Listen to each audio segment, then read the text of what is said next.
जैसे कि हम सभी जानते हैं जो समय है परिवर्तनशील है। समय के साथ साथ सबकी लाइफ में चेंजेस आते रहते हैं।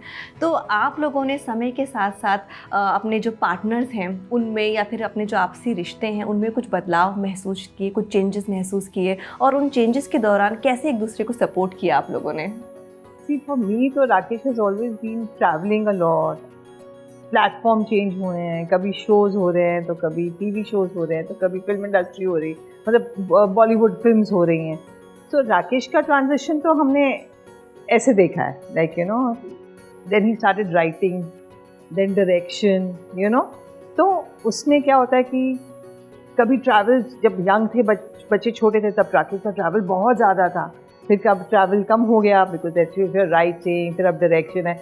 फिर जब मैंने काम करना शुरू किया, मैं भी 10-15 साल से काम कर रही हूँ अभी, तो इससे क्या होता है कि मुझे वीकेंड पे टाइम मिलता है, सैटरडे संडे अपना। राकेश का जब शोज शुरू हुए, जब तक शूटिंग थी तब ठीक है, जब शो शुरू होते वो ज़्यादा फ्राइडे सैटरडे संडे होते हैं, वीकेंड्स के टाइम पे होते हैं जी। तो Rakesh is travelling on weekends and I am free on weekend.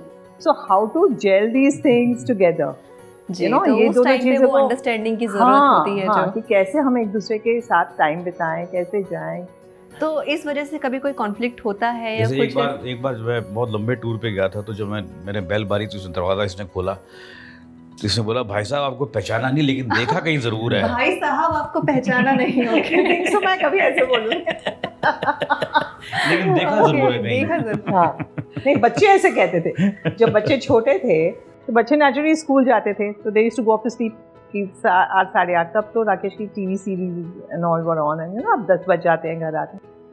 So Rakesh used to never meet the children. Monday to Friday मुश्किल होता था, तो सिर्फ सैटरडे संडे को राकेश बच्चे दिखते थे, लेकिन पापा सिर्फ सैटरडे संडे घर आते हैं। तो राकेश जी, आप क्या कहना चाहेंगे इन चेंजेस के बारे में? आपने क्या क्या चेंजेस महसूस किए समय के साथ?